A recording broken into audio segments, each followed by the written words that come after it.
간략하게 한번 할게요. 정말 말로 시작할게요. 시작하도록 하겠습니다. 7번 문제인데 이거부터 할까요? 이거는 안 해야 되는데 전 이게 문법인지 모르고 문학인 줄 알고 저희 쓰진 않았는데 4번 문제 있죠? 4번 문제. 4번 문제. 여긴 없어요. 여기 없어요. 기억나십니까? 향찰에서 훈차냐 음차냐 하는 문제 있잖아요. 그 문제에서 답을 쓸 때 한 가지 애매한 부분들은 있어요. 근데 그때 이해가 안 된다 해가지고 하나만 설명하면 쓸 필요가 없고 한문을 못 쓰니까 여자지 여자. 근데 이 여자가 모든 향찰에서는 모든 향찰원집에서 양주동의 이론인데 사실 맨 처음 가져올 때 이 이론들을 다로 봐요. 다. 근데 이거는 음차로 보나 훈차로 보나 다가 나오지 않거든요. 왜? 이거 뭐가 되니까? 이거는 밭을 열어보니까. 이해되시죠? 그러니까 이거를 소리 나는 대로 생각하면 여가 되는 거고 뜻으로 생각하면 같다가 되는 건데 이게 왜 다가 되냐면 이거 그냥 하나만 이게 전공이어가지고 말씀드리는데 이거는 그냥 임용 수준에서는 나오지 않는 이론이 사실은 더 솔직히 말하면 임용 보기 한 15일 전이었나인가? 한 3주 됐나요? 2, 3주 전에 향찰 전공하는 선생님이 임용 시험에 들어갔다는 이야기를 들었어요, 제가. 다른 쌤한테, 제 수업을 들었던 쌤한테. 단톡 그때 다 봤죠, 그때. 근데 그 쌤이 들어갔을 때 제가 그 말 했었어. 임용 시험에서 향찰이 나오면 이런 게 나오는 것 중에 어떨 때는 음이 주를 이루고 후는 그거를 따라간다라는 용어가 있단 말이에요. 근데 그 용어가 나온 데서 제가 이런 말 했어. 그거 시험에 나오면 안 되는데 이미 깨졌어요. 20년 전에. 여러 가지 이유들이 있기 때문에. 근데 그게 나온다고 한다면 문제가 쉽게 나올 거야. 근데 그게 문학에서 나올 줄 알았어. 근데 문학에서 공부할 때 이런 말 기억나십니까? 제 수업 들으신 분들 절반이 넘어가니까 문학을 공부할 때 향찰의 해독에 가장 큰 영향을 미친 작품이 하나 있어요. 뭘까? 초용가예요. 그 이유는 무엇 때문에 그럴까? 가장 긴 시간 동안 불리어졌기 때문에 그래요. 이번에 시험에 어떤 거 나오는 거 한번 보세요. 저는 이거 문법이라고 생각 안 하고 문학이라고 생각하는데 이 과정에서 이거를 저는 문법 전공은 아니지만 이렇게 볼 수가 있어. 이게 왜 다가 되냐면 같다라는 의미에서 온다고 보거든요. 이론이 두 개예요, 사실은. 여기서 온다고 보는 것도 있긴 한데 같다에서 이렇게 보는 거죠. 같다 의미는 같다. 지연이는 참 남자 같다. 뭡니까 이거는? 속성이 동일하진 않지만 유사성을 가지고 있다는 의미가 되는 거죠. 이 같다의 의미가 동일하다에 똑같다라는 말이 따로 있는 이유는 뭐 때문에 그래요? 같다는 비슷하죠. 방향성은 비슷하지만 디테일이 다른 거잖아요. 근데 다른 디테일을 빼고라도 대략의 계략적인 내용이 같다, 비슷하다를 같다로 보는 거예요. 여자 같다. 남자 같다. 우리 말대로 같다 말을 쓰잖아요. 이거는 영어에서 오는 like에서 오는 그런 게 아니에요. 실제로도. 같다. 근데 이 같다라는 말과 우리말 중에 동일한 의미를 지닌 단어가 존재하는 거예요. 뭘까? 보세요. 지연아, 너 참 여자 같아. 이 말을 다른 말로 어떻게 바꿀 수 있습니까? 넌 참, 너 여자구나. 지연, 넌 참 남자 같아. 이거를 넌 참 남자다워. 그렇죠? 남자답다. 가능하죠? 그래서 이 같다를 답다로 보면 답다. 이 답다에서 다가 온다고 보는 거예요. 이렇게. 다가 온다고 보는 거. 이거는 내용적이지 않아요. 의미적으로 보는 거고요. 하나가 더 있는데 이 여가 근데 이거 좀 애매한 것 같아요. 사실은. 이게 만약에 학계에서 이런 내용이 나오면 좀 논란이 있을 수가 있어요. 근데 통설은 이거고 소수설 중에 하나는 뭐냐면 이게 오역이라는 거죠. 오독. 잘못 썼어. 오류야. 글자를 파다가 보니까 잘못한 거야. 왜?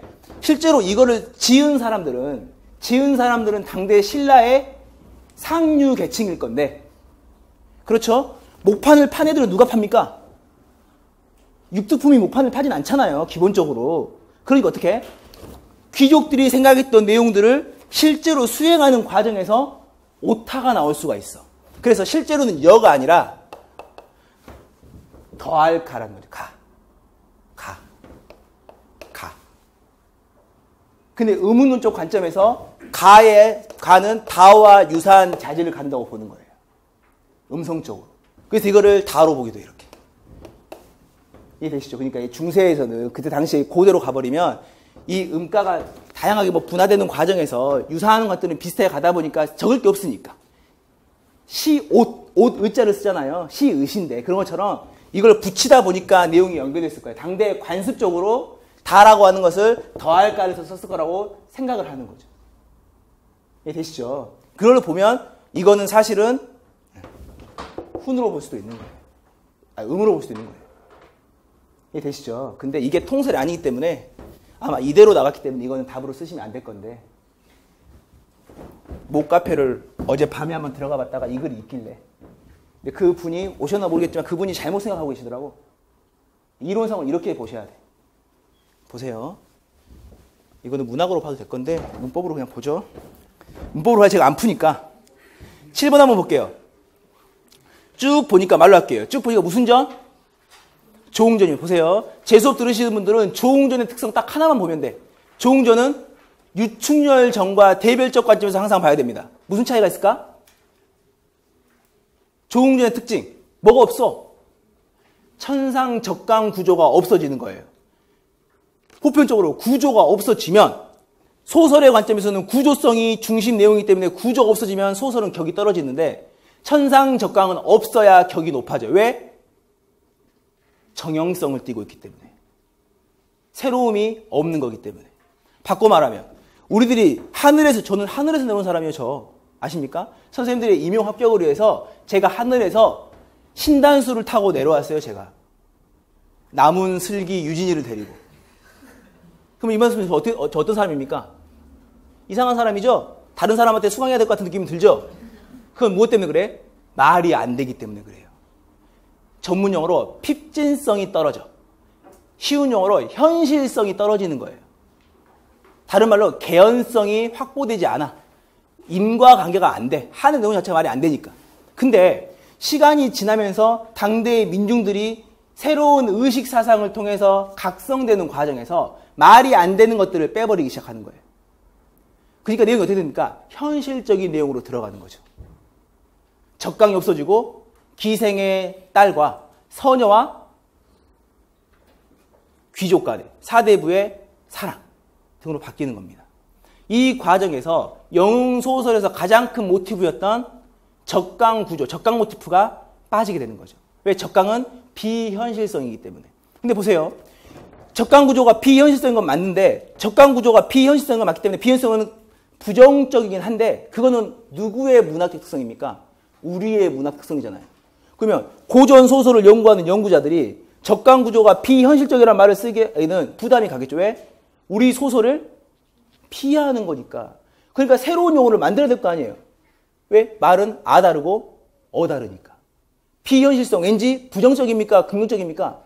부정이죠. 그러니까 똑같은 사건, 똑같은 상황을 긍정적인 요소로 바꿔보고 싶은 거예요. 이게 뭘까? 환상성이에요. 그래서 왜? 환상은 뭐에 반대니까? 현실에 반대니까. 비현실도 현실에 반대잖아요. 그러니까 이걸 우리가 환상성이라고 하는 거죠. 환상성은 크게 세 가지로 봅니다. 하나는 적강구조. 두 번째는 꿈이에요. 꿈. 꿈은 적강보다는 현실성인 거죠. 세 번째는 신물입니다. 신물. 신기한 물건. 기초에 나왔었는데 한번 그래 보고 이 세 가지 내용으로 보는 거고 근데 조응전에서는 뭐가 없어졌다? 적강구조가 없어졌다.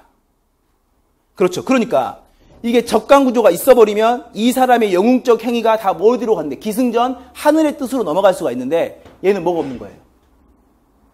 적강구조가 없잖아요. 그러니까 하늘과 이 영웅을 이어줄 수 있는 뭐가 없는 거예요. 매개체가 없어. 그렇죠. 그러니까 이어줄 수 있는 매개물을 의도적으로 삽입시켜주는 거예요. 이해되십니까? 예를 들면 주몽은 하늘에서 내려온 거 맞죠? 유아가 길을 걷다가 태양이 3일 동안 비치니까 태끼가 있잖아요. 친계 쪽은 어디고? 천재의 자손이고 천재의 손자고 해모스의 아들이고 유아의 아들이지만 하백의 외손이 된단 말이에요. 그러니까 자신의 행동에 대해서 중간에 도와줄 사람이 필요가 없어. 왜? 스스로 영웅성을 가지고 있기 때문에. 근데 조응은 적강을 한 사람이 아니기 때문에 영웅성이 없죠. 그러니까 하늘에서 어떻게 얘를 영웅성으로 만들어줘야 되는 거죠. 근데 하늘과 지상은 이미 이원적 세계로 분리되어 버린 거예요. 유충렬은 동일한 거기 때문에 그 스스로 할 수 있지만. 그러니까 뭐가 되는 거예요? 하늘과 땅을, 하늘과 영웅을 이어줄 수 있는, 천상계와 영웅을 이어줄 수 있는 매개물이 존재해. 이걸 뭐라고 합니까? 여기서는 이인이라고 하는 거예요. 이인. 하나 말할게요. 이때 말하는 이인은 누구냐? 말하면 이인은 누굽니까? 1번 노인, 2번 망아지. 이인이 누굴까? 1번 노인, 2번 망아지. 이거 혹시 노인으로 생각하고 답 쓰신 분들 많지 않습니까? 노인, 도사, 얘들이 이인인 것 같잖아요. 이인은 사람과 다른 거예요. 망아지입니다, 망아지. 몰랐습니까? 망아지를 말하는 거예요, 이인은. 기억 안 나세요? 소설의 유형 중에 이인 소설, 의인 소설. 사람이 아닌 것들을 사람인 것처럼 하는 거, 그 소설들이 이인 소설이라고 한다 했잖아요. 여기서도 망아지가 이인이지. 보니까 제가 어떤 카페를 가다 보면 그 사람 많은 카페 있잖아요. 가보니까 이거 다 도사 막 노인 얘기 나오길래 그건 이인이 아니, 그 사람들이지, 얘들도. 노인이 사람이, 뭐, 아무튼 그랬어요. 화낸 거 아니면 죄송합니다. 아무튼 그렇게 하고. 이인들이 연달아 등장하여 주인공의 무슨 역할을 한다. 뭡니까, 이거? 무슨 역할입니까? 의미가 똑같아요. 망아지라 하더라도. 왜? 얘가 영웅이 되는 걸 도와주잖아, 말이. 이해되세요? 답은 똑같아. 근데 이걸 노인으로 생각하고 조력자로 써도 되고, 망아지로 생각해서 써도 돼. 중요한 거는 이 문제가 다음에 나올 때는 달라질 수 있다는 거죠. 이해되시죠? 이게 가장 기본이잖아요. 뭐야, 이거 조홍전인가? 6춘년전에서 도원수가, 대원수가 뭐 하다가 그게 누굽니까? 6춘년 친구가 싸운 애가 누구지? 정한담입니까? 정한담, 이두병. 정한담이죠? 정한담이 황제를 능욕하는 순간, 말을 달리면 어떡합니까? 뭐, 말아, 너의 뭐 능력을 보자니까, 뭐, 순식간에 천리를 달리잖아, 이렇게. 그게 얘의 영웅성을 도와준다고 보는 거죠. 당연히 이걸 도와주기 때문에 도와주는 게 아니라. 그걸 보고, 이런 내용도 너무 쉽기 때문에 쭉 한번 보시면 답이 나올 것 같아요. 한번 보시고 넘어갈게요. 8번. 박목월의 산도화인데, 솔직히 말하면 산도화는 제가 작품에서 잡아보지 않았어요, 올해. 근데 박목월이 좀 중요했어. 제가 수업할 때 설명했지만 지속적으로 이제 우리 문학은 두 가지거든요. 하나는 뭐냐면 현실지향의 문제를 나오고 있느냐, 두 번째는 자아지향의 문제가 나오고 있느냐인데, 이 전해에 1930년대 문학적 경향을 묻는 과정에서 현실지향성 문제가 나왔단 말이에요. 그러니까 당연히 이 다음 문제도 뭐가 나올 수밖에 없어? 자아를 지향한 혹은 탈현실적 문제가 나올 수밖에 없어. 탈현실적 문제는 우리 문학에서 두 파밖에 없습니다. 하나는 뭘까? 하나는 뭘까? 시문학파예요. 시문학파. 그러니까 제가 모의고사 때 박용철 그렇게 강조했죠. 두 번째는 생명파입니다. 서정주. 서정주를 더할 때 항상 누굴 더합니까? 얘들. 청록파를 더할 수밖에 없어요. 그래서 모의고사 때도 박목월 이야기를 많이 했어요. 하다 보니까 박목월의 아들 것도 제가 수업 때 낸 것 같아요. 기억나십니까? 박목월 중요하다고 하면서 그 아들의 껍빛단니 그 새로운 내용이 있었잖아요. 그게 박목월의 아들의 글이잖아요. 수업 때 말한 것처럼. 그리고 박목월의 작품 하면서 가정 뭐 이런 작품들을 두세 작품을 넣었는데 사실은 산도화는 못 봤어요. 안 나올 거라 생각을 못했어요. 한번 보시고. 근데 얘들의 가장 기본이 뭡니까? 얘들은 두 가지 생각을 하는 거예요. 하나만 쓸게요. 1920년대 때, 지금 이거 초수들은 좀 어려울 수 있어요. 나중에 이건 아마 모의고사 때 수준으로 좀 설명하고 있는 겁니다. 1920년대 때 우리 문학의 가장 기본적인 방향이 무슨 문학입니까? 프로문학이에요. 프로문학. 근데 이 프로문학은 프로페셔널이 아니라 역사적으로 뭡니까? 아마추어 문학이에요. 아마추어 문학. 그러니까 문학가로서는 아마추어인데 얘들 뭡니까? 사회 운동가들이야. 흔히 말하는 사회주의에 경도된 사람들인 거예요. 이거를 카프라고 합니다. 제 아이디예요. 오늘 처음으로 뿌려먹었어요, 제가.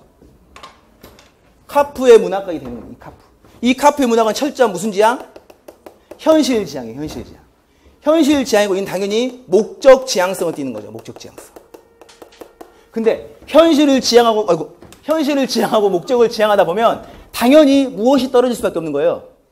문학성이 떨어질 수밖에 없죠. 그러니까 얘들은 가지고 있는 치명적인 단점이 뭡니까? 문학성이 떨어져요. 아무리 좋은 내용이라 하더라도 재미가 없으면 듣질 않아. 그러니까 1930년대부터 이러한 현실지향, 목적지향의 문학이 큰 비판에 휩싸이게 되고 거기에 덧붙여 일제의 탄압 속에서 사회주의 운동은 무엇과 연결되기 때문에 독립운동과 연결되기 때문에 이에 대한 반동들이 나오는 거죠. 크게 말하는 국민문학의 시대가 오는 거예요. 우리들이 알고 있는 구인회의 시대가 오는 겁니다. 이 과정에서 시적 경향이 세 가지로 갈리는 거예요. 하나는 현실을 빼는 거야. 현실을 빼니까 현실이 아닌 거에 반대. 뭐가 될까? 내용에 관심을 갖고, 내용이래. 현실에 반대니까 자아에 관심을 갖는 거. 원래 그러한 게 무엇이지? 내용 중에서 현실은 시시각각 바뀌지만 진짜 그 본질은 바뀌지 않지 않을까? 뭡니까? 생명으로 가는 거예요. 생명. 두 번째, 문학이라고 하는 게 현실과 목적으로 가다 보니까 변질되어 버렸어. 변질되어 버렸어. 그 문학은 문학 자체로 가치가 있어야 돼. 순수 문학 지향이라는 거. 순수 문학 지향. 순수 문학 지향. 세 번째, 이 애들이 현실과 목적을 지향하다 보니까 이거는 표현, 형식, 내용 중에 뭐를 중시하는 겁니까? 현실과 목적은. 현실을 중요하고 목적을 중요하네? 그럼 얘들은 표현을 중시하기까 내용을 중시하기까? 내용을 중시하기가 근데 얘들은 당연히 내용 중심이야. 그럼 얘들은 내용의 중심이 아니라 뭘 중심하는 거야? 반내용, 빈 내용을 중시하기겠죠. 뭘까? 형식이나 표현을 중시하기는 거예요. 본질을 중시하기는 거고. 이게 우리들이 문학에서 그렇게 많이 들어보고 있는 생명파, 시문학파, 모더니즘 문학이 되는 거예요. 이해되시죠? 이 과정에서 박목월의 문학은 어디에 들어가는 거야? 약간 얘들 다음 세대긴 하지만 광의에서 생명파로 들어가는 거죠. 이해되시죠? 근데 이거를 하나로 잡기 좀 애매해. 왜 그러냐면 박두진 같은 경우에는 대표적인 모더니스트로 보기도 하거든요. 이해되시죠? 동양정비에 관심을 갖고 있던 조지훈이나 박목월의 경우에는 시간이 지나면서 순수 문학과도 유사한 경우를 보이고 있다고 하거든요. 이게 어려우면 30년대 대표 시인 누굽니까? 한 명만 잡으면? 한 명만 잡으면? 뭘까? 90년대 후반에 대표 가수 누굽니까? H.O.T.처럼 1930년대의 대표적인 시인은 딱 한 명입니다. 정지용.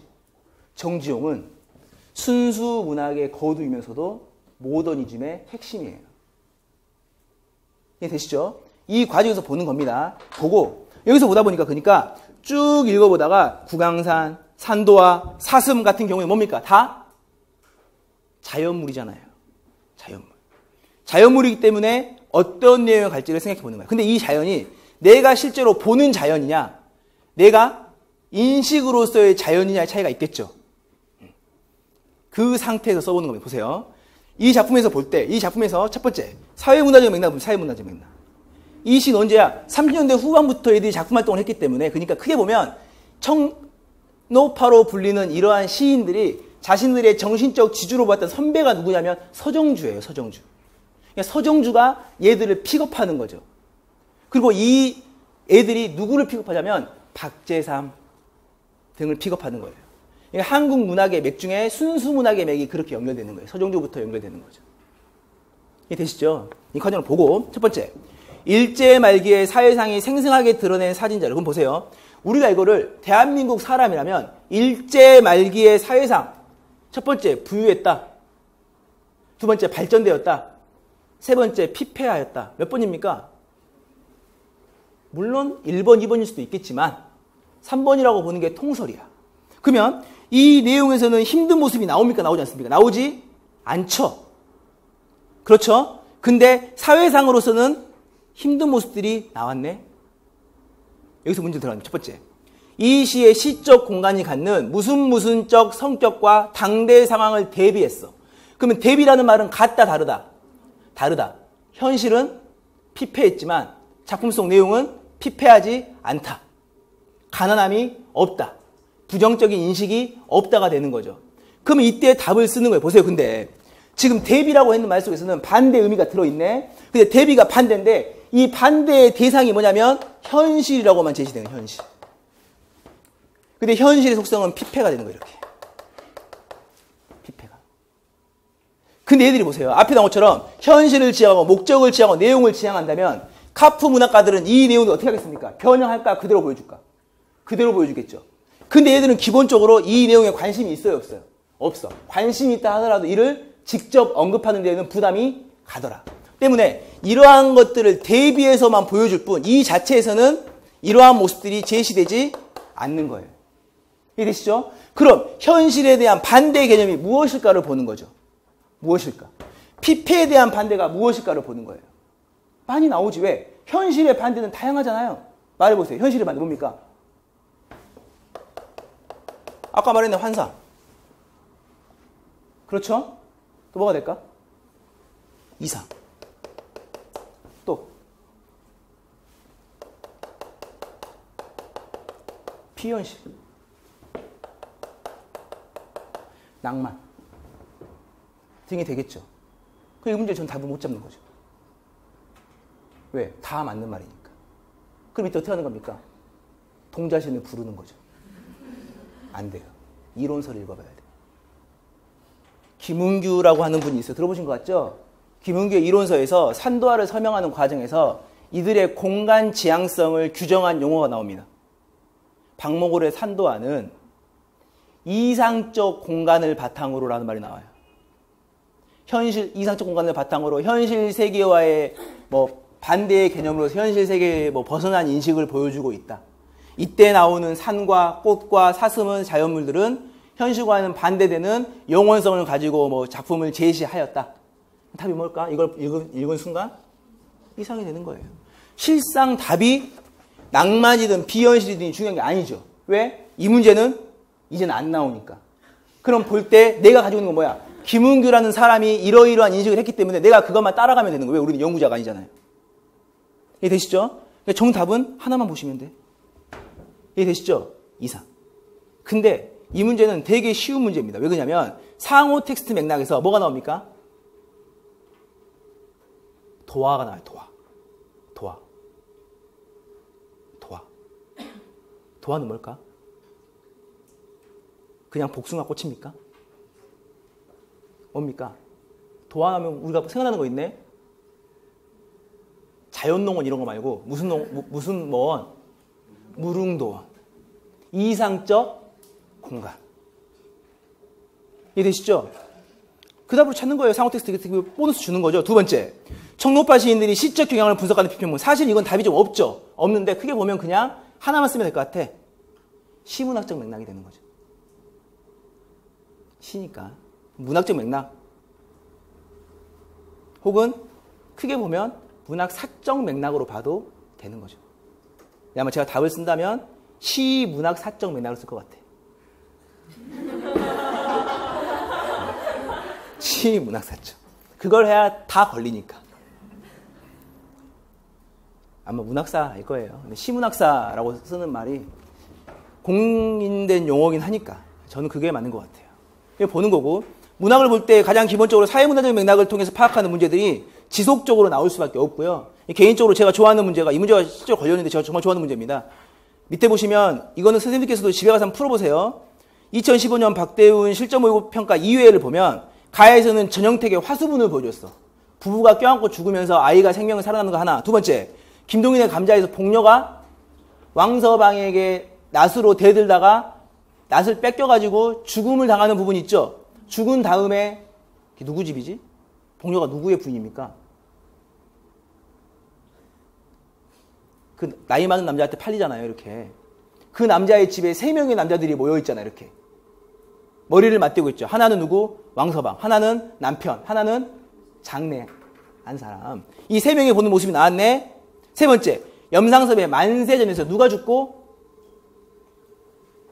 누가 죽었네. 누가 죽은 다음에 어디에서 어디까지? 난 모르겠네. 왔다가 다시 끝나고 가는 과정에서 무엇을? 자기의 누구의 죽음과 마치 죽어버린 것 같은 조선 사회의 모습이 보여주는 거죠. 이 세 가지 내용을 뭘로 묶습니까? 죽음이 의미하는 바를 작가의식을 중심으로 묶어보는 거예요. 그럼 이거는 이렇게 보는 거죠. 여기 나와 있는 박목월의 산도화도 보는 방법이 다양한데 가장 기본적으로 뭐가 중심입니까? 작품, 내적 의미를 바탕으로 분석하는 거 하나. 그 다음에 뭐를 가지고? 사회문화적 맥락, 문학사적 맥락, 상호 텍스트 맥락을 통해서 내용을 만들어가는 거죠. 그러면 처음에 첫 번째 내적인 영역으로 보았던 작품 읽기와 다양한 관점을 바탕으로 한 작품 읽기 중에 어떤 게 더 박목월의 의도에 접근할 수 있을까? 어떤 게 더 독자의 관점에서 이를 보다 정확하게 이해할 수 있을까? 어떤 거겠습니까? 말할 필요 없죠. 당연히 후자가 될 거 아니에요. 마찬가지죠. 화수분, 감자, 만세전 너무 중요한 작품이고 우리가 이 내용 다 알고 있다 하더라도 개별적 작품의 표현 양상을 보는 게 아니라 이러한 작품이 나올 수밖에 없었던 무엇을? 이유를 쓰는 거잖아요. 이해되십니까? 왜 1980년대 때 학교의 모습들에서 권위적인 교사와 권위적인 힘센 남자 그부 등의 내용들이 나올 수밖에 없었는가? 우상의 눈물과 우리들의 일그러진 영웅이 동시대에 나온 이유는 표절입니까? 사회문화적 경향성이라고 하는 거예요. 이걸 바탕으로 풀리는 거고요. 제가 수업 때마다 강조하지만 임용시험은 개개의 작품을 보는 것처럼 멍청한 게 없어요. 왜? 안 나와. 안 나옵니다. 지금까지 푸는 문제들 중에 문학을 분석하는 문제 나왔습니까? 안 나오죠. 뭐가 나와요? 다 경향성만 나오는 거예요. 크게 보셔야 돼요. 이해되시죠? 과정으로 한번 보시죠. 화냈습니까, 제가? 죄송합니다. 그 다음 문제. 11번입니다. 이런 문제들이 재밌는 문제잖아요. 김 교사는 글을 읽을 때 일어나는 사고 과정을 학생들에게 시범 보이고 있다. 시범 보이는 것 자체가 현시적 교수법. 독서 과정에서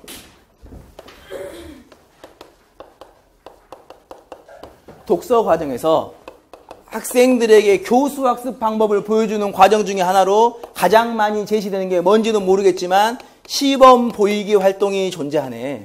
근데 왜 독서 파트에서는 기승전 시범 보이기 활동을 할 수밖에 없는가? 그 이유가 있습니다. 무엇 때문에 그럴까? 말하기는 말을 하는지 안 하는지 알 수 있습니까? 없습니까? 저는 지금 말을 하고 있어요? 안 하고 있어요? 하고 있죠? 저는 지금 책을 읽고 있어요? 안 읽고 있어요? 안 읽고 있는데? 저는 지금 빨리 집에 가가지고 응팔 13회 봐야 된다고 생각하고 있는데 알 수 있어요? 없어요? 없죠? 제가 눈으로는 책을 보는 것처럼 보인다 하더라도 제가 책을 안 읽고 있을 수가 있는 거잖아. 근데 저는 음성이라고 하는 내용들을 발설하고 있으면서 말을 안 하는 건 안 되는 거죠. 이게 독서의 특성이 되는 거예요. 바꿔 말하면 이게 독서 교육의 어려움이죠. 왜? 독서는 눈에 보이지 않는 활동이야. 교육학적 용어로는 뭐라고 합니까? 비가시적 활동의 특성을 띠고 있다고 하는 거예요. 따라서 내가 어떻게 하는 방법도 비가시적이기 때문에 독서의 활동을 배우는 학생들도 그 내용의 이해에 어려울 수밖에 없어. 그러니까 교사는 비가시적인 활동을 아이들에게 어떻게 해줘야 되는 거예요? 보여줘야 되는 거죠. 어떻게? 가시적으로. 이게 뭡니까? 시범 보이기죠. 여기서 나온 교수학습 모형이 현시적 교수법. 왜 현시적이냐? 눈으로 보여주는 교수법인 거예요. 왜? 독서 눈에 보이지 않으니까 활동을 눈으로 보여줘. 이 전 단계가 직접 교수법이에요. 뭐냐? 이론을 가르쳐주는 게 아니라 실제적 기능, 실제적 방법, 실제적 전략 등을 누가? 교사가 누구에게? 학생들에게 어떻게? 직접 가르쳐준다. 그러니까 이거 자체가 사실은 하나의 키워드인 거죠. 선생님이 12월 5일 날 수원에 가서, 광주에 가서, 순천에 가서, 부산에 가서 시험을 보셨다면 그때는 이게 중요하지 않죠. 기억, 디귿이 무엇이고 니은, 니은이 무엇이 중요하지만 공부를 하신다면 왜 이 활동을 교사가 시범 보기를 보여주냐. 이 문제를 만드는 연구자는, 이 문제 만드는 출제자는 이 내용을 알고 있기 때문에 교수학습 방법, 사고 과정을 뭘로 보여주는 거예요? 학생들에게 시범 보이기로 보여주는 거예요. 이것만 보고 넘어가면 돼요, 이 문제는 사실은. 다른 건 쉽기 때문에. 그럼 볼게요. 이에 대해 우리는 정당성을 외치는 몇 가지 주장들이 있다. 이에 대해 몇 가지가 있다고 하니 이제부터 그런 주장이 하나씩 나오겠구나. 뭡니까? 아직 책을, 내용을 읽지 않았지만 나올 걸로 생각을 했네. 두 번째, 호킹의 주장이다. 천재 물리학자, 이 사람 어디서 본 것 같은데 뭡니까? 내가 이 전에 했던 활동을 통해서 그 사람이 누구인지를 파악하고 있죠. 이해되시죠? 세 번째, 주장 두 가지 대표적인 주장을 살펴봤다. 지금까지라고 하니 슬슬 끝날 모양이야. 이러면 보통 요약 같은 게 오던데 이 나중에 이어질 내용들을 예측하고 있죠. 우리가 다뤄야 될 문제는 우주 개발을 어떻게 할 것이냐일 것이다. 그래, 이게 맞는 것 같아라고 생각을 하는 거죠. 크게 보면 기억과 디귿은 무엇을 생각하는 겁니까? 내가 지금 텍스트를 읽고 있는 과정에서, 독서의 과정에서 이 전에 했던 걸 생각하는 거예요? 뒤에 했던 걸 생각하는 거예요? 전에 했던 걸 바탕으로 뒤에 올 내용들을 생각하고 있죠. 니은과 리을은 호킹 박사야. 호킹 박사 상수가 어떻게 해? 이와 관련된 자신의 생각들을 끌어오고 있죠. 이해되시죠? 이런 과정이 끝날 것 같은데, 이게 맞는 것 같은데, 다시 한번 읽으면서 놓친 내용이 없는지 살펴봐서 뭡니까? 텍스트의 내용과 무관하게 자신의 생각을 끌어오는 거죠. 그러니까, 몇 번이야? 11번은 기억과 디귿의 가장 큰 공통점은 무엇을? 텍스트에서 뒷부분이었으면 너무 비교육적이니까 똑같은 말이네. 이어질 내용을 뭐 하는 겁니까? 이어질 내용을 예측하는 거죠. 이해되시죠? 니은과 리을은 텍스트를 읽는 과정에서 텍스트에서 엇나가 벗어난 내용이긴 하지만 사실은 벗어났지만 텍스트의 내용과 관련이 된다 안 된다. 관련이 된 내용들을 끌어왔죠. 이해되시죠? 이걸 뭐라 봅니까? 첫 번째는 무슨 활동? 예측하기 활동. 두 번째는 뭡니까? 뭐야? 두 번째. 관련된 내용들을 끌어왔어. 다른 책을 보는 게 아니라 내 머릿속에 있었던 사전에 있던 지식들을 끌어오는 거잖아요. 어떤 지식들? 관련된 지식들. 이거 다 모르면 안 돼요. 아까 썼었는데 제가 비슷하게. 되시죠? 그 답을 쓰시면 돼. 저 새끼 지금 무슨, 쟤 지금 무슨 말 하고 있어요? 생각하십니까, 지금? 이해 되시잖아요. 하나 보고. 두 번째. 그러면 이러한 두 번째 그게 뭔지는 모르겠는데 스키마. 배경지식. 배경지식 스키마 활성화에 대한 독서 교육의 의의를 쓰시오라고 한 거예요. 원래 독서는 뭡니까? 기존의 독서에 대한 인식은 텍스트라고 하는 것은 아까 말한 것처럼 I love you. 나는 어제 밥을 먹었어. 나는 어제 밥을 먹었다가 되는 거잖아. 이렇게. 는은 한정되어 있고 밥은 을을 통해서 뭡니까? 목적격이 되는 거고 먹인데 어시 붙었으니까 과거가 되는 거고 다가 되니까 종결이 돼버렸네. 이게 하나의 의미 구조로 보는 거잖아요. 이거 어떻게? 순서대로 나열되는 과정에서 각각의 내용들을 더해가는 과정에서 의미가 결합돼. 흔히 말하는 상향식 모형이 되는 거고 이와 반대로 이러한 내용을 따지면 뭡니까? 독자는 책을 읽는 과정이 있는 그대로의 글자를 읽어가면서 더하가는 게 아니라 어떻게? 순간순간 자신의 생각도 더해보고 나올 내용도 예측해보고 앞선 내용들을 평가해 보면서 내용을 만들어간다. 누구의? 삐아제의 무엇? 인지 이론이 그대로 들어오는 거잖아요. 조절, 평형, 동화. 이해, 점검, 조정, 평가. 다 똑같은 말이잖아요. 이러한 것들이 들어가. 그럼 이와 관련된 교육적, 독서 교육적 의의를 쓰라고 하면 이 문제를 볼 때 무엇이 들어오냐면 이것만 들어오면 되는 거죠. 이렇게. 시범을 하는 이유가 무엇 때문이다? 독서는 눈에 보인다, 보이지 않는다. 보이지 않는다. 때문에 글자를 하나 읽는다는 게 독서가 아니야. 독서 눈에 보이지 않아? 독서가 눈에 보이지 않는다는 소리는 무슨 소리입니까? 독서가 어디서 일어나는 거예요? 눈에 보이는 눈에서 일어나는 게 아니라 어디에서? 눈에 보이지 않는 머릿속에서 일어난다는 거잖아요. 무슨 인지? 상의인지. 독자는 텍스트의 내용을 수동적으로 읽지 않고 자신의 의지를 바탕으로, 자신의 지식을 바탕으로, 자신의 관점을 바탕으로 내용들을 재조직하게 됩니다. 이 내용을 어디에서? 독서 교육에서 차용할 수 있는 내용이 되는 거죠. 따라서 이때 독서의 성공과 실패를 무엇으로? 텍스트를 얼마나 잘하고 있는 문식성으로 보는 게 아니라 텍스트를 얼마나 잘 구성했는지 여부로 파악할 수가 있다. 이게 스키마의 독서 교육적 의의가 되는 거잖아요. 제가 모의고사 때 항상 풀었던. 이해되시죠? 제가 뭐 잘못한 거 있습니까? 왜 저를 다 이렇게 째려보시지? 아무튼 그렇게 보고 하나만 할게요. 이거는 그냥 오늘은 공부하려고 오는 거 아니니까. 예측하기 활동이라고 했을 때 예측하기 활동이 많이 나오는 건 뭐냐면 보세요. 이게 재밌는 게 뭐냐면 항상 말하지만 선생님 들어보셨죠? SQ3R, KWL, DRTA 들어보신 것 같죠? 또 뭐가 있더라? 또 뭐가 있습니까? 하나 까먹었네? 그거는 DRTA 똑같은 거고 아니 그런 게 있으면 이러한 내용들이 사실은 모든 글에 적용되는 보편적인 독서의 전략이 아니라 몇몇 개별적인 갈래, 장르, 유형에 특화된 독서 전략이 된단 말이에요. 이해되십니까? 이러한 과정에서 이렇게 보셔도 돼. 예측하기 활동은 어느 독서 유형에서만 이루어지느냐, 어떤 글의 유형에서 효율성을 띌 수 있을까를 고민해 보실 필요가 있어요. 보세요. 예측이라는 것은 어떤 예측인가 보세요. 내가 저를 처음 봤어. 저를 처음 봤어요. 저를 처음 봤는데 제가 오자마자 분필을 텄네 이렇게. 텄어 이렇게 분필을. 뺐어 이렇게. 이걸 봤는데 저를 처음 봤을 때 1월 개강했을 때 3월 개강 저를 처음 본 사람 이거 뺄 때 어떤 생각합니까? 저 왜 저러지? 할 거 아니에요. 근데 1년 동안 여기 지금 다 1년 동안 들으신 분들이 한 절반인데 1년 동안 제가 들어서 제가 이걸 빼고 있으면 어떤 생각합니까? 내가 왜 뺀 거야? 이거 뺀 이유가 뭐예요 제가? 이거 놔두려고 뺀 건 맞는데 왜 뺀 거예요 제가? 이거 빼는 이유는 뭐 때문에? 박대우는 분필을 잘 뿌려먹으니까 이해되시죠? 그러면 뺐을 때 이렇게 쟤는 지금 분필 놔둘 거야. 왜? 쟤는 분필을 잘 불어먹기 때문에. 그 이유는 무엇 때문에 그렇습니까? 제 행동이 일정 부분 패턴화되어 있다는 거잖아요. 반복되어진다는 거잖아요. 항상 그러하다는 거잖아요. 이해되시죠? 이러한 과정에서 예측이 필요한 거죠. 이해되십니까? 그냥 내가 흔히 말하는 접신이 돼가지고 찍는다가 예측이 아니라 이해되시죠? 어떠한 근거를 바탕으로 해야 돼. 이 근거를 바탕으로 하되 그 근거가 단편적이지 않고 일률적이거나 항상성을 도모할 때만이 예측하기 활동이 일어나. 그렇게 본다면 예측하기 활동이 활발하게 일어날 수 있는 혹은 예측하기 전략을 활발하게 활용할 수 있는 글의 유형은 뭐가 될까요? 1번 논설문, 2번 설명문. 뭘까? 설명문이죠. 왜? 설명문은 보다 보편적 관점의 글쓰기 때문에. 보다 작가의 역량이 들어가지 않잖아요. 논설문은 필자의 마음대로 글을 써가는 거잖아요. 내용을 주장하니. 그러니까 이건 예측이 깨지는 거죠.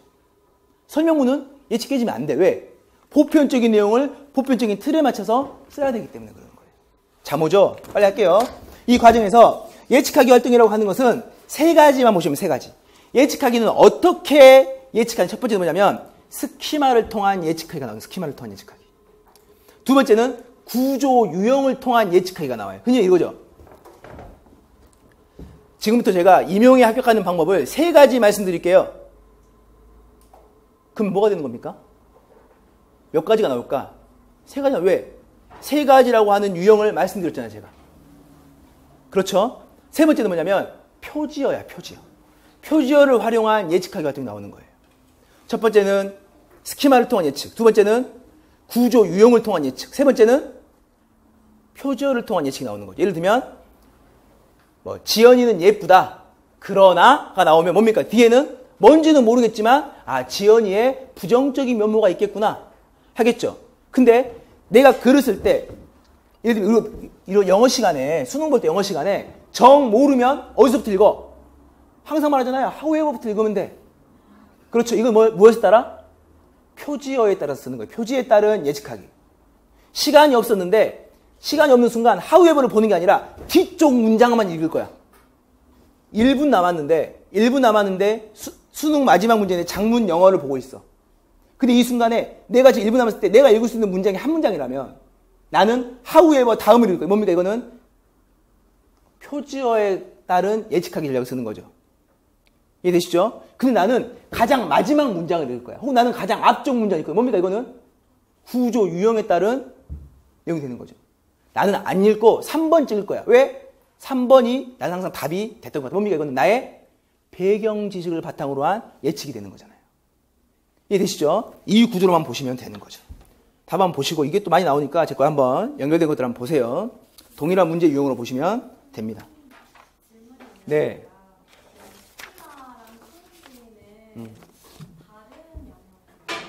스키마와 초인지는 전혀 다른 거죠.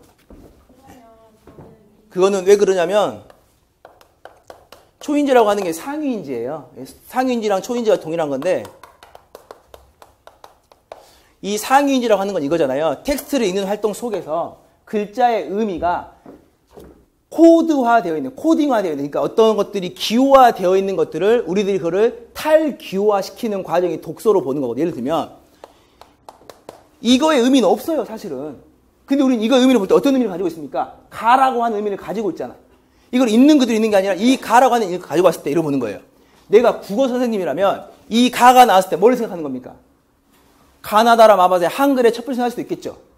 근데 태훈이가 어제 여자친구와 헤어졌어. 그 순간 이 글자를 보면 제가 뭐가 생각날 것 같습니까? 제 여자친구한테 저한테 가 생각나는 거예요. 제가 초등학교 다닐 때 수학을 못했어. 수학을 못했을 때 성적표를 받았을 때 무엇이? 수, 미, 양, 가가 나왔어. 이해되시죠? 이렇게 생각하는 게 스키마의 활성화가 되는 거잖아요. 스키마를 발현하는, 스키마를 하는 행위 자체의 근거가 상위인지라고 하는 가상의 인지를 만드는 거예요. 원래는 상위인지는 확인된 게 없어요, 과학적으로. 근데 우리들이 인식적으로 인지주의자들이 이거 설명하고 지금 받을게요. 인지주의자들이 원래는 기본적으로 교수학습 모형의 가장 기본, 교수 심리의 가장 모형은 객관주의예요, 객관주의. 있는 그대로 받아들여야 돼.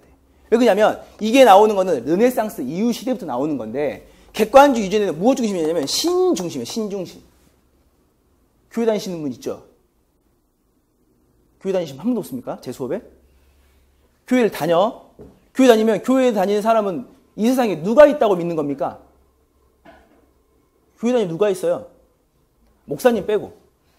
하나님, 예수님이 있잖아요. 예수님은 인간이 빼네?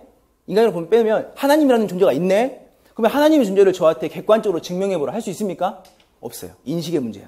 그러니까 신 중심에서 인간 중심으로 급격히 넘어가는 서구사의 유협 속에서 객관주의라고 하는 인본주의, 인간 중심의 인식이 들어가게 되는 거예요. 이 객관성이라고 하는 것은 변하지 않는 영원불명. 이게 텍스트주의가 되는 거죠. 그래서. 그러니까 모든 이해는 텍스트 중심인데 이렇게 하다 보니까 뭐가 되는 거야? 같은 말인데 다르게 의미를 파악할 수도 있겠죠. 이해되시죠? 같은 소리인데 그거에 대한 기분이 다를 수도 있잖아요. 무엇 때문에 그래? 이거를 관장하는 또 다른 영역이 있을 거야. 그래서 다시 비객관주의에서 객관주의로, 다시 비객관주의로 바뀌는 거예요. 이거를 문해사조의 관점에서는 경험주의라고 말을 하는 거예요. 왜? 개개의 경험은 다르기 때문에. 그리고 이거를 우리가 배우는 이론상에서는 뭐로 말합니까? 인지주의가 되는 거죠. 근데 인지주의는 객관적인 거를 반하는 거기 때문에 이 인지주의는 기본적으로 무슨 주의입니까? 주관적인 거야. 근데 이 주관적인 건 사람마다 다른 거잖아요. 다르니까 객관적인 거 이외에 그 위에 우리가 알지 못하는 어떠한 보이지 않는 손이 존재할 거야. 이 보이지 않는 손을 인지의 과정에서는 상위인지라고 하는 거죠. 그러니까 스키마와 상위인지는 같은 이론이 절대 될 수가 없어요. 다만 방향성은 동일한 거죠. 상위인지의 과정에서 어떤 정보를 끌어쓰기 때문에 스키마를 끌어쓰는 거예요. 그렇게 보시면 돼요. 답을 이걸로 쓰신 거예요? 저는 이번에 시험 나왔는데 네. 문제를 보다 보니까 이 니은하고 리을에 있는 보기가 네. 저는 스키마보다 이 사람이 글을 읽는 과정에서 자기 점검하고 자기 조절하는 거에 더 가깝다고 생각이 들었거든요. 그러니까 어떤 배경 지식을 활용해서 글의 내용을 좀 더 심층적으로 이해하거나 수습하기보다는 내가 읽으면서 놓치는 부분이 없는지 아니면 내가 지금 딴 생각을 하는 건 아닌지라는 걸 맞아요. 저도 안 그래도 그 생각을 했었는데 고민하다 그래서 제가 수업 때 계속 지금 이해, 조정, 점검 이런 말들 계속 하는 이유가 그와 관련 내용이긴 한데 문제는 뭐냐면 저도 그걸 맞다고 생각을 했는데 그렇게 하면 어떤 문제가 생기냐면 모든 문제들은 문항들 자체가 대등의 관점을 띄어야 되는 거란 말이에요. 근데 제가 그렇게 생각했다가 그걸 바꿨던 이유가 앞서 말한 것처럼 고려 서교가 편입되는 과정에서 제가 고민했던 것처럼 층위가 맞아야 되는데 기억 디귿을 예측하기로 봐버리고 예를 들면 니을 조정하기 단계로 봐버리면 이 두 개의 층위가 약간 어긋나 버리는 문제가 있더라고요. 크게 보면 뭡니까? 상위인지라고 보고 이와 관련한 하위의 관점에서 제가 내용들을 묶어버린 거죠. 근데 그 이유가 무엇이냐면 뭡니까? 니을 같은 경우가 약간 고민을 했던 부분인데 이 내용에서 기본적으로 뭐가 나오냐면 그게 현명한 것 같다. 다시 한번 읽으면 놓친 내용을 없는지 살펴봐야겠어 라고 하는 말이 나오잖아요. 근데 이 내용들을 이런 이론들이 있기 때문에 그래요. 텍스트에서 스키마 이론의 활성화에서 스키마는 사전지식, 배경지식을 했을 때 문제는 이거죠. 텍스트를 읽기 전에도 배경지식이 존재할 수가 있는데 문제는 기억나십니까? 독서 중에도 내가 읽고 있는 순간순간에도 방금 전에 읽었던 의미의 정보들이 다 무엇으로 표현되는 겁니까? 스키마로 표현되는 이론이 있거든요. 그러니까 크게 보면 이거를 스키마 이론을 봐도 될 것 같아서 스키마 설명하는 거예요. 스키마라고 하는 것은 텍스트를 아예 읽기 전부터 가지고 있던 정보도 될 수 있겠지만 읽는 순간순간에 들어오는 모든 유입된 정보가 순간적인 대결을 통해서 버려지는 더해지는 과정 속에서 자신의 인지가 될 수 있기 때문에. 이거는 가상이기 때문에 항상 말하지만 이 이론이 되게 쉬운 이론이지만 어려운 이유가 무엇이냐면 확인되지가 않아요. 한 50년 뒤에 우리의 인지를 측정할 수 있는 컴퓨터가 나오면 설명이 될 거예요. 그래서 설명 제가 이렇게 했지만 제 수업을 들어보지 않으시지만 저는 상위인지라는 용어를 믿지 않거든요. 21세기 이론에서는 상위인지는 허구예요. 상위인지는 없어. 뭐만 있어? 빠른 속도만 있다고 보는 거죠. 빠른 속도. 이해되시죠? 그래서 크게 보면 맞다고도 봐요. 그러니까 이제 이 이론을 가지고 오는 상태에서는 이해가 될 수가 있고 다른 이론을 끌어오면 다른 이론이 맞는 것처럼 보이는데 저는 기억과 디귿, 니은과 리을을 대등의 관점에서 볼 때는 이해조정의 관점에서 각각의 전략적 관점으로 보는 게 맞지 않을까 생각하는 거죠. 좀 애매한 부분들이 있어. 그러니까 예를 들면 이거잖아요. 상위인지는 텍스트 읽는 과정에 내가 지금 여러 가지 생각을 하는 건데 이거를 상위인지 과정에서 볼 때 어떻게 보냐면 회귀적 과정으로 보는 거예요. 읽으면서 앞으로 갔다가 뒤로 갔다가 회귀적 과정으로 볼 수가 있는 건데 그 이론이 깨지고 최근에는 한 2005년도 이후부터 어떤 이론이 들어오냐면 이거는 이러한 생각을 하는 게 아니라 순간적으로 여러 번을 읽어버린다고 보는 거예요, 사람들이. 실제로 이걸 읽고 다시 넘기는 게 아니라 읽는 순간순간들마다 이 전에 것들이 다시 처음부터 계속 읽혀지는 거예요. 속도가 빠르면 위쪽으로 생각하는 것처럼 보일 수가 있잖아요. 그걸 보는 거니까 좀 애매한 부분은 있는 것 같아요. 저도 이 문제를 풀 때 그것 때문에 앞서 말할 때 계속 조정, 점검 이런 부분들을 설명을 했던 거예요. 서술형이기 때문에 그 부분들은 충분히 융통성 있게 답을 쓸 수가 있겠죠. 하나 보고 맞습니다. 똑같은 생각을 했기 때문에 12번 볼게요. 문학이네. 이건 그냥 말로 할게요. 시조 문학에서 가장 많이 나오는 건 뭐냐면 자연의 층이에요. 자연의 층이. 자연의 특성은 두 가지로 보는 건데 선생님들이 고등학교 때 배웠거나 요즘 자습 예전에 7차 교육과정의 자습 같은 거 보면 이때의 자연을 모두 다 현실적 자연으로만 보는 거예요. 이거는 문학을 잘못 생각하는 거죠. 자연은 기본적으로 무엇의 자연? 사대부들의 자연은 명확하게 인식적 자연이 되는 거예요. 인식적 자연. 그럼 이때 인식의 자연은 무엇을 의미하느냐? 현실과의 대별적 개념이죠. 현실은 시시때때로 변하고 옳고 그름이 존재하는 공간인데 자연은 변하지 않는 항상성. 옳고 그름이 없는 영속성을 가지고 있다고 하는 거예요. 이해되시죠? 이 과정에서 가와 나에서 표현된 공간적 성격을 서술하죠. 가는 앞서 말한 인식의 자연이 되는 거고. 근데 조선 후기로 넘어가는 과정에서 현실 지향의 문학이 나오고 있더라. 그러니까 위백교의 문학에서의 자연은 무슨 자연입니까? 현실적 자연. 혹은 노동의 공간으로서의 자연이 되는 거죠. 이에 주목하여 시적 화자가 지향하는 삶, 가에서는 자연스러움. 우리가 말하는 자연스러움이 이 자연스러움이거든요. 너 참 자연스럽다. 이거 자연스러움이 너 참 산 같다, 물 같다가 아니라 산이 가지고 있는 영원성을 가지고 있어. 변하지 않는 그냥 원래 그러함이 있어. 이해되시죠? 10년 전에도 물은 흘렀고 100년 후에도 그 물은 흐르겠지만 저는 바뀔 거 아니에요. 이건 영속의 관점에서의 자연이 가가 되는 거고 니은의 내용은 뭐가 되는 겁니까? 나의 내용은 뭐가 되는 겁니까? 비 온 뒤에 묵은 풀이 저렇게 풀이 지금 우거지고 있는 거예요. 두어라. 차례가 있는 거니까 매는 대로 맬게. 무슨 소리입니까 이거? 근면이에요. 근면.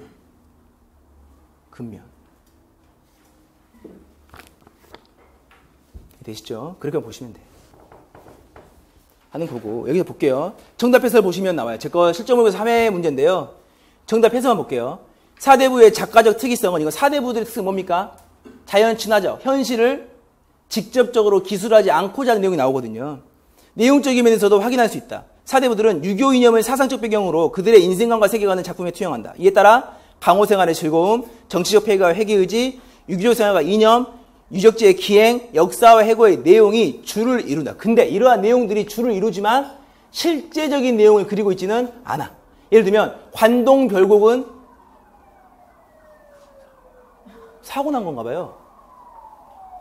관동별곡은 관찰사로서 서울에서부터 강원도까지의 여행을 그리고 있지만 그때 보았던 견문은 사실적이지 않더라. 무엇에? 위정자로서의 포부를 자유물에 기탁하여 기대어서 바꾸어서 표현하고 있더라. 그만 보시면 될 것 같습니다. 그러니까 관념적 자연, 인식적 자연으로 보시는 게 맞죠. 이게 지금 제 수업 들으신 분들은 고개를 끄덕거리지만 처음에 한 2년 전에 이거 설명할 때마다 쉬는 시간마다 질문을 해요. 근거가 있냐? 근데 근거가 있죠. 시간이 없으니까 근거는 말 안 할게요. 넘어가고. 전공 13번입니다. 시간 너무 오래 걸리네. 재미도 없고. 이규보의 이욕설인데 뺐어요. 뺀 거 보니까 내용 전개 방식 보니까 3개입니다. 첫 번째는 체험을 끌어들이고, 두 번째는 개인적 차원에서 성찰하고, 세 번째는 사회적 차원에서 다뤄. 근데 모의고사 8회 마지막 주에 볼 때 이거 좀 편집이 안 잘못됐네. 8회 보니까 제가 이규보의 이욕설을 가지고 설명을 하면서 궁극적으로 작가가 말하고자 하는 바는 무엇인가를 설명한 거죠. 기본적으로 이거는 체험이 나온 다음에 개인적인 깨달음, 그 다음에는 보편적 깨달음으로 확장되는 건데, 우리들이 보편적으로 이때의 깨달음을 두 개로 보는 거잖아요. 필자의 개인적 깨달음 하나와 사회의 보편적 깨달은 건데, 실제로는 무엇이 궁극적인 거야?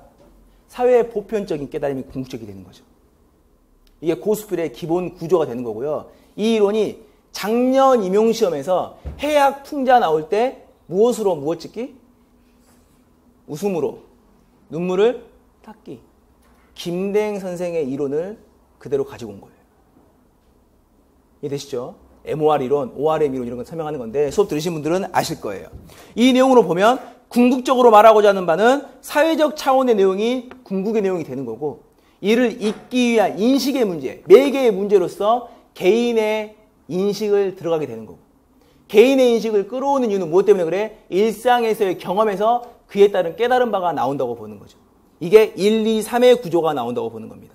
그럼 보면 학생의 글을 볼 때 문제점이 첫 번째, 작문 이론은 뭡니까? 딱 하나네. 오본문 분석, 오본문 모방 뭡니까?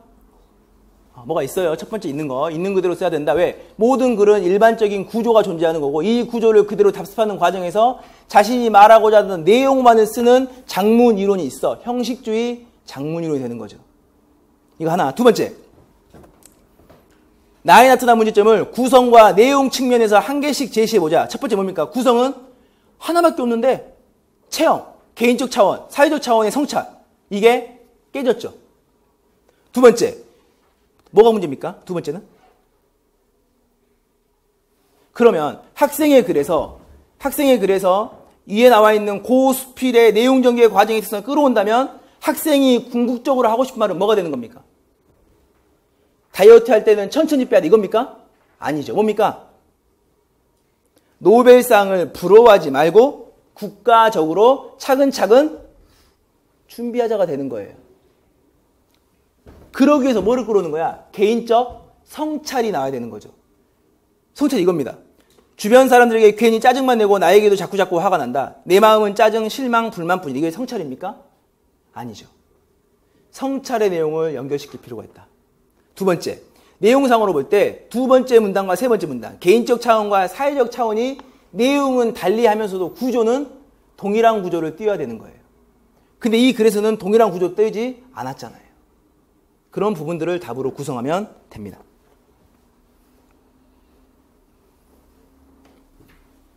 보고 옆에 보면 두 번째 밑에 볼게요. 이와 같은 내용을 고려하여 보기 3의 문학 창작 방식을 ORM 방식으로 명명할 수 있다. 한번 보시면 될 겁니다. 찾아보세요. 의미가 무엇인가를 해석함으로써 성취된다는 사고 흐름을 통해 형성된다. 즉, 대상의 제시 위치가 사고 과정의 순서를 보여준다고 가정하면 이는 대상으로부터 그것이 주는 의미를 발견하는 차례로 사고가 전개돼. 그러니까 처음에는 일상의 경험을 발견했고, 거기서 무엇? 개인적 성찰을 발견했고, 거기서 무엇? 보편적 사회적 성찰을 발견하는 구조를 띌 수밖에 없더라. 다만 개인적 성찰과 사회 성찰은 동일성을 유지할 필요가 있더라. 끝나는 겁니다. 너무 빠른가요 지금? 보세요. 네 나왔는데 들은 것 같은데.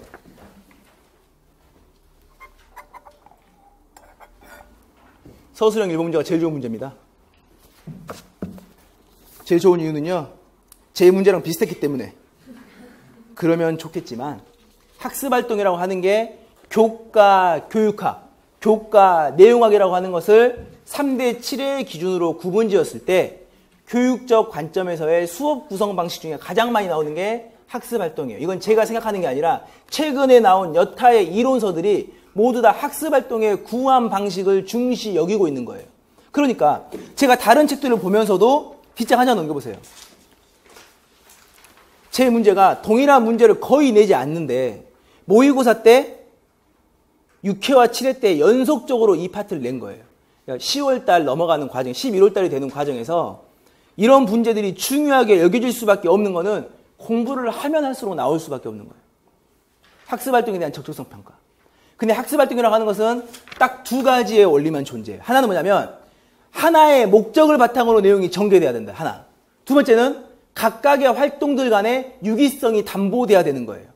그러니까 하나의 목적을 바탕으로 내용들이 순차적으로 연결고리를 지어가면서 설정될 필요가 있어. 근데 이 연결고리라고 하는 것은 법적으로, 공식적으로는 없지만 보편적으로는 존재하는 거죠.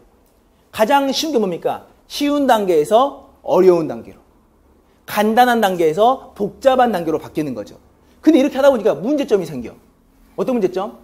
쉽고 어렵고가 차이가 벌어지는 거예요. 그러니까 어떻게 바꾸냐면 인지 과정의 순서상으로 바꾸는 거예요. 인지의 순서는 어디서부터? 사실적이에, 추론적이에, 비판적이에, 그 다음에 종합적, 감상적이로 바뀐다고 하는 거죠. 혹은 정의적 관점과 인지적 관점에서 두 개를 구분 지어가는 거예요. 그러니까 학습활동에 대한 문제들이 나오면 지금까지 제가 본 모두 이론서에서는 혹은 논문에서는 학습활동을 잘못했어. 어떻게 잘못했어? 순서를 잘못한 거예요.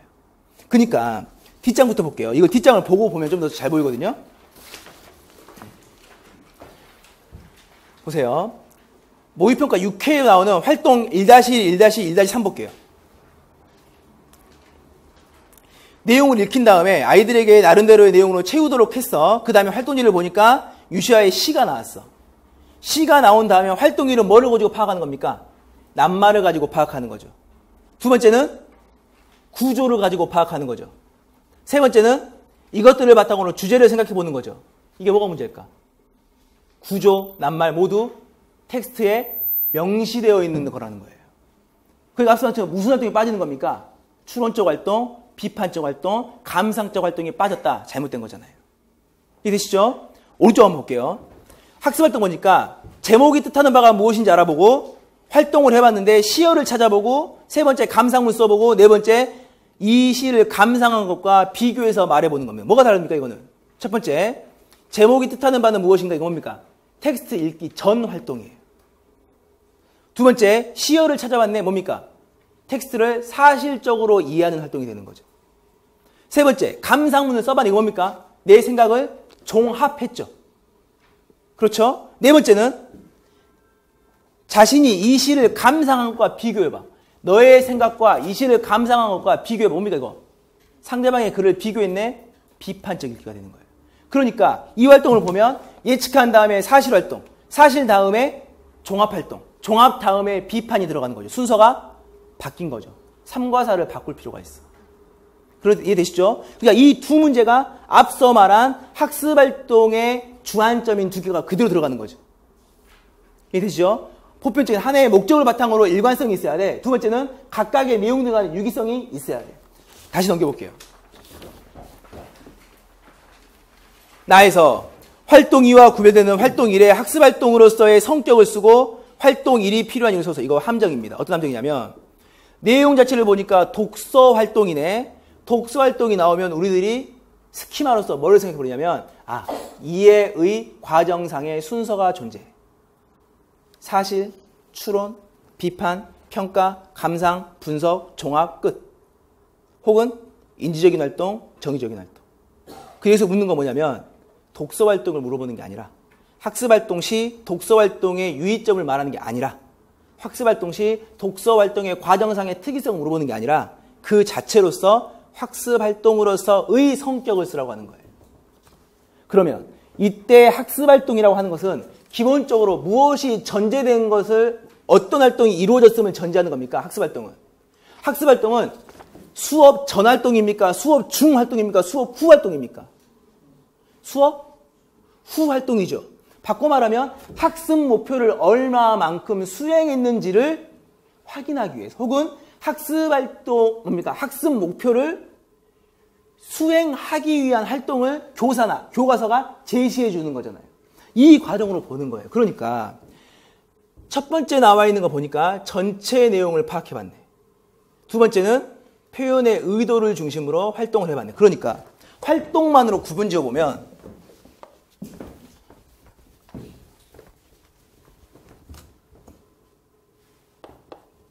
B의 1번 보니까 학습 활동만 가지고 보니까요. 일 활동은 무슨 내용입니까? 이 학생의 목표 자체가 무슨 목표예요? 교사가 이 활동을 설정한 이유는 무엇 때문에? 전체 내용을 파악하는 거잖아요. 두 번째는 뭡니까? 표현 의도를 파악하는 거죠.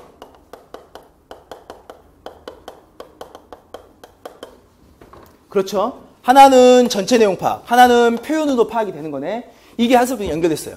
그러면 이 두 개의 층이 전혀 다르다고 보는 거죠.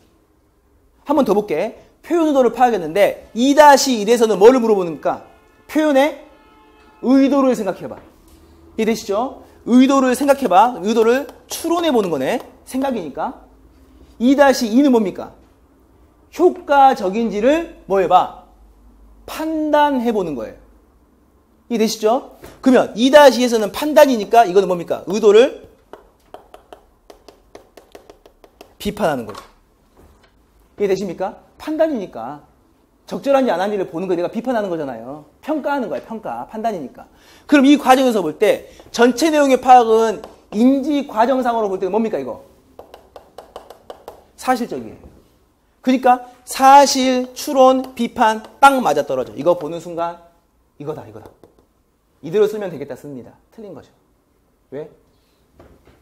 이 학습활동을 구성한 선생님이 학습활동에서의 목표는 뭘까? 전체 내용을 파악하는 게 목표가 될 수 있을까요? 아니에요. 전체 내용을 파악하는 것은 기본 베이스로 깔리는 거고 목적은 뭐가 되는 겁니까? 표현 의도를 파악하는 게 목적이거든요. 그럼 이러면 할 수 있죠. 네가 뭔데? 박두훈 너가 뭔데 두 번째가 중요하다고 생각해? 근거가 있어. 왼쪽만 딱 보세요. 김 교사는 글에 나타난 무엇을? 표현 의도를 파악할 수 있다를 무엇으로? 학습 목표로 나오는 거죠. 이해되십니까? 그러면 학습 목표를 위한 학습 목표의 달성을 위한 학습. 흔히 말하는 목표 학습은 1번이 되는 겁니까? 2번이 되는 겁니까? 1번이 되는 거죠. 그러니까 이 두 개를 이렇게 나누는 거죠. 이게 만약에 사실적이에 추론적이에 비판적이면 1번과 2번 나눌 수가 없어요. 어떻게 나누냐면 1번과 2번과 3번으로 나눠야지 이렇게. 무슨 근거로 추론과 비판을 하나로 묶고 사실을 따로 묶습니까? 각각의 내용들은 개별적인 거고 이들의 내용이 어렵다 쉽다의 개념이 아닌데. 이해되시죠? 이 문제가 핵심인 거예요. 그러니까 모든 학습활동은 텍스트의 이해를 선행해야 돼. 왜? 학습활동은 독서 후 과정, 교수 수업 후 과정으로 설정될 수밖에 없기 때문에. 근데 그걸 빼먹어버리고 학습활동의 내용들만을 가지고 보면 이러한 내용들이 마치 동일한 것처럼 착각을 하게 되는 거예요. 이해되시죠? 두 번째, 독해의 수준과 관련지어 설명해 보시오라고 했는데 사실은 이건 좀 애매한 부분이 있어요. 원래대로 말하면 독해의 과정이 혹시나 이거를 추론이나 비판으로 본다고 했을 때 사실을 볼 때 이거를 우리들이 이렇게 설명하거든요. 심화의 과정으로 보시는 분들이 있어. 수준의 관점에서. 근데 사실은 비판과 추론 중에 우리들이 이렇게 보잖아요. 순서를 따지면 사실 많이 보셨죠? 이론서 같은 거 보시면 사실, 추론, 비판이라고 합시다. 이렇게 세 가지가 있어. 그러면 세 가지 중에 우리들이 어떻게 인식합니까? 어떻게 가장 기본적인 것 같아? 삐아지론 같은 거 보면 맨 처음에 나한테 무엇만 해? 사실적인 활동만 해. 그 다음에 없는 것들을 생각하고 그 다음에 비판의 활동을 해. 그러면 얼핏 보면 비판적 활동이 가장 심화되어 있는 것처럼 보이고 사실적인 활동이 가장 기초적인 활동으로 보이는 거예요. 근데 그렇지 않죠. 그렇지 않아요. 왜 그러는 겁니까? 왜 그러는 겁니까? 조동일 선생님의 논문을 사실적으로 읽어라. 조카의 일기장을 비판적으로 읽어라. 어떤 게 더 쉬워요? 조카의 일기장을 비판적으로 읽는 게 더 쉽단 말이에요. 이해되시죠? 그러니까 이들 활동만 가지고는 심화와 기초, 기본 활동으로는 볼 수가 없어. 다만 뭐가 되냐면 사실적인 활동은 모든 활동의 기본적인 전제가 될 뿐이고 추론 활동을 위해서는 무엇이 반드시 필요해? 사실적 활동이 필요한 거예요. 다만 무엇은 아직 필요가 없어. 비판적인 활동이 반드시 필요하지는 않아. 반면 비판적인 활동은 사실적 활동이 반드시 필요하고 무엇도 추론적 활동도 필요해. 그러니까 엄밀히 말하면 과정적으로 봐야 되는 거예요. 이해되시죠? 결과 도출을 위한 근거로서, 결과를 위한 전제로서의 활동을 인지 과정상으로 보는 게 맞는데, 이 말을 하면서도 약간 고민되는 게 90년대 때 쓰여졌다. 그러니까 이런 이론들이 1960년대 이후부터 활성화되면서 1980년대 때 전 세계를 주름짓는 인지주의 이론인데, 그 이론들이 처음 초기 단계 때 우리들이 번역되는 과정에서 80년대 중후반 때 유명한 우리의 연구자들이 미국에서 유학을 하고 넘어와요. 문법학자들. 우리들이 많이 알고 있는 박용목, 노명환, 한초루 들어보신 것 같죠? 이런 분들이, 유니온 이런 분들이 4명인데 빅4인데 그분들이 넘어오는 과정에서 책을 쓸 때 아직까지 연구가 완벽히 되지 않은 상태에서 이들을 심화인 것처럼 약간 뉘앙스가 글이 써졌는데, 문제는 무슨 여기에 있는 귤이 넘어가면 탱자가 된다고 하잖아요. 그것처럼 그들의 의도는 그렇지 않았는데 그 뒤의 의도들이 모두 다 이를 심화인 것처럼 글이 써져 버린 거예요. 근데 그게 2000년대 이후부터 수정이 됐는데, 문제는 우리들이 보는 책들은 다 새 책을 안 사니까 90년대 책 이론만 보니까 이게 마치 맞는 것처럼 보이는 거죠. 그리고 몇몇 이론들 중에서 이를 심화로 보기도 하고. 왜? 동일 수준의 텍스트로 볼 때는 이게 더 심하는 거니까. 그러니까 원래 이거잖아요. 영재교육을 가르칠 때 영재교육의 방향성이 2개잖아요. 하나는 어떻게? 하나는 깊이 가르치는 거예요. 이것도 영재지. 하나는 또 뭐가 있을까? 속진. 빨리 하는 것도 영재교육이 되는 거예요. 그러니까 이들의 활동에서 비판적 활동이 더욱더 심화는 맞아. 왜? 비판 활동하기 위해서는 생각을 더 많이 해야 된다고 보기 때문에. 근데 요즘에는 이것들을 그냥 동일한 관점으로 보고 과정상의 순서로 보는 거예요. 이런 부분들 한번 생각해 보시기 바랍니다. 보시기 바라고요. 이왕하는 거 다 끝내버릴까요? 2시간 동안? 10분만 쉴까요? 10분만 쉬고 하겠습니다. 감사합니다.